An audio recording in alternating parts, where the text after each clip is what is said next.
ವೈದ್ಯಕೀಯ college PG ವಿದ್ಯಾರ್ಥಿಗಳಿಗೆ stipend ನೀಡುವಲ್ಲಿ ರಾಜ್ಯ ಸರ್ಕಾರ ಧೋರಣೆ ನೀತಿಯನ್ನ ತೋರ್ತಿದೆ. ಸ್ಟೇಫಂಡ್ ಹೆಚ್ಚಳ ಮಾಡಬೇಕು ಅಂತ ಆಗ್ರಹಿಸಿ ರಾಜ್ಯಾದ್ಯಂತ ರೆಸಿಡೆಂಟ್ ಡಾಕ್ಟರ್ಸ್ಗಳು ಹೋರಾಟಕ್ಕೆ ಮುಂದಾಗಿದ್ದಾರೆ. ಇದರಿಂದಾಗಿ ರೋಗಿಗಳು ಆಸ್ಪತ್ರೆಯಲ್ಲಿ ಚಿಕಿತ್ಸೆಗೆ ಪರದಾಡುವಂತಾಯಿತು. ಒಂದ್ ಕಡೆ ವೈದ್ಯರು ಹೋರಾಟವನ್ನ ಮಾಡ್ತಿದ್ರೆ ಮತ್ತೊಂದ್ ಕಡೆ ಜನ ಚಿಕಿತ್ಸೆಗೆ ಪರದಾಡಿದ್ರು. ವಿದ್ಯಾರ್ಥಿ ವೇತನ ಪರಿಷ್ಕರಣೆಗೆ ಆಗ್ರಹ. ರೆಸಿಡೆಂಟ್ ಡಾಕ್ಟರ್ಸ್ಗಳ ಹೋರಾಟ. ಮೇಲೆ ಬಿಳಿ ಬಟ್ಟೆ, ಒಳಗೆ ಖಾಲಿ ಹೊಟ್ಟೆ. ಏನಿಲ್ಲ 4 ವರ್ಷದಿಂದ ಸ್ಟೇ ಫಂಡ್ ಜಾಸ್ತಿಯಾಗಿಲ್ಲ. ವೈದ್ಯೋ ನಾರಾಯಣ ಹರಿ ಸ್ಟೇ ಫಂಡ್ ಕೇಳಿದ್ರೆ ಮಾತ್ರ ವರಿ. ಈ ಪೋಸ್ಟರ್ಗಳು ಕಂಡು ಬಂದಿದ್ದು ಯುವ ವೈದ್ಯ ವಿದ್ಯಾರ್ಥಿಗಳ ಪ್ರತಿಭಟನೆಯಲ್ಲಿ.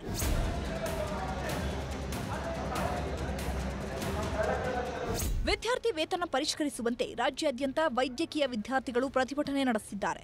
ಆಸ್ಪತ್ರೆಯಲ್ಲಿ ಕೆಲಸ ನಿಲ್ಲಿಸಿ ಫ್ರೀಡಂ ಪಾರ್ಕ್ನಲ್ಲಿ ಅನಿರ್ದಿಷ್ಟಾವಧಿ ಹೋರಾಟ ನಡೆಸಿದ್ದಾರೆ. ನಮ್ಮ ಬೇಡಿಕೆ ಈಡೇರೋವರೆಗೂ ಕೆಲಸಕ್ಕೆ ಹಾಜರಾಗಲ್ಲ. ಕೂಡಲೇ ಸ್ಟೇ ಫಂಡ್ ಹೆಚ್ಚಳಕ್ಕೆ ಸರ್ಕಾರಕ್ಕೆ ಆಗ್ರಹಿಸಿದ್ದಾರೆ.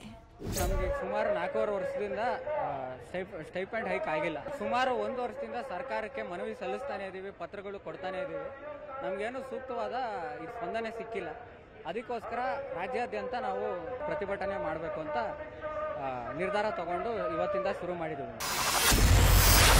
ವೈದ್ಯರ ಹೋರಾಟ, ರೋಗಿಗಳಿಗೆ ಪರದಾಟ.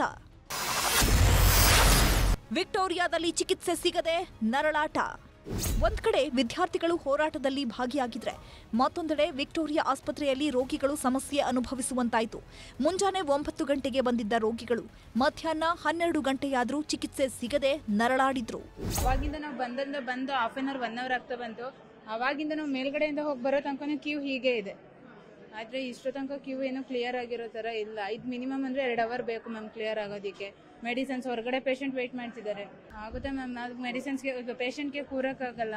ತುಂಬ ಹೊತ್ತು ಮೇಲೇನೂ ವೇಟ್ ಮಾಡ್ತೀವಿ. ಎಲ್ಲ ಏನು ಇಲ್ಲಿ ಕರೆಕ್ಟಾಗಿ ಫಾಲೋನೆ ಮಾಡ್ತಾ ಇಲ್ಲ. ಆ್ಯಕ್ಚುಲಾಗಿ ಪ್ರಾಬ್ಲಮ್ ಏನಿಲ್ಲ, ಡಾಕ್ಟರ್ ಚೆನ್ನಾಗೇ ನೋಡ್ತಾರೆ ಇಲ್ಲಿ.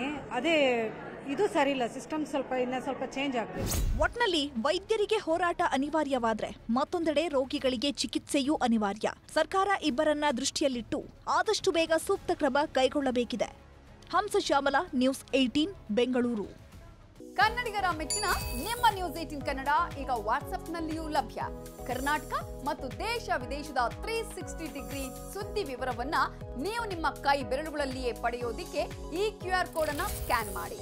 ನಮ್ಮ ಚಾನೆಲ್ ಅನ್ನ ಫಾಲೋ ಮಾಡಿ, ನೋಟಿಫಿಕೇಶನ್ ಆನ್ ಮಾಡಿ.